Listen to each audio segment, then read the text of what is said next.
Observer, slow start but a great finish. Observer is an about 6.5 hour long cyberpunk styled psychological horror game where you play as Detective Daniel Lazarski, investigating an apartment building after he gets a call from his son Adam. You spend the rest of the game trying to find out exactly what happened to your son and to the other murdered victims in this building. This game is developed by the same team that made one of my most favorite horror games of all time, Layers of Fear, so I was extremely excited to try this one out. And admittedly, I was very disappointed in the game's first half. The first half to me felt like a door-to-door salesman simulator. You're just knocking on door after door until someone answers and you interrogate them to help you progress through the game. You're finding codes and throwing switches to access different areas, and you'll eventually find yourself investigating a crime scene. There are computers around with mini games within the game as well as documents to get you deeper into these characters. But this is where you do Batman-style scanning of items at the crime scene, trying to figure out exactly what happened to the victim. But you can take getting information a step further. You play as an observer. You're able to plug into minds and see a distorted reality of your target to get answers buried deep in their conscious and subconscious through a chip they have in their head, which is found by scanning them. These moments are where the game becomes great. A lot of puzzles and mind tricks and survival horror, shifting rooms much like the Layers of Fear game, and each one offers an intriguing and unique experience, stopping it from feeling repetitive like the investigator part of the game. I didn't necessarily find the game to be scary, but it's definitely unsettling. And once you reach the end of the character's story, things are blurry and you have to take a pill. This happens as you wander around the building for too long as well. I'm not really sure the point of this mechanic other than to be annoying. It just makes the game ugly, choppy, and hard to look at. But it's a thing and you have to look for these pills around the rooms. But then you're back to being a door-to-door salesman, until finally you're not anymore. There's one final door-to-door section underground, which is where I ran into the only bug during my playtime where the night vision wouldn't click off. Thankfully this was fixed by backing out to the menu and coming back into the game. But the second half of the game is very linear and is like one giant chunk of the mind hacking stuff, and it's great. Shifting rooms, illusions, questions, answers, monsters. I much preferred going through these mind-bending moments that made me fall in love with Layers of Fear so much, and sneaking around and trying not to get caught while I gathered information and tried to leave rooms. I was worried with the initial direction this game was taking, but the brilliant storytelling pulled me through to the good stuff. Who knows, maybe you end up liking the door-to-door stuff and finding codes and investigating areas. I didn't. And if you don't, I promise you that it's definitely worth getting through the slow drag of the game's first half and dealing with all of its knocking on doors, puzzles, and switches to get to its second half. Bloober Team delivers again with a great psychological horror experience. I give Observer a 7.5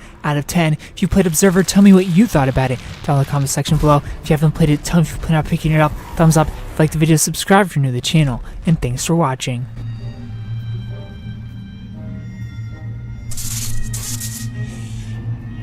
This better be worth it. If you like this video, please consider supporting me on Patreon so that I can continue to bring you reviews for all the newest games at patreon.com/superkengaming. You'll get access to early audio and video versions of reviews, exclusive Let's Play videos, and you'll even get to choose the game I play next. Thanks for watching, and of course, stay beautiful.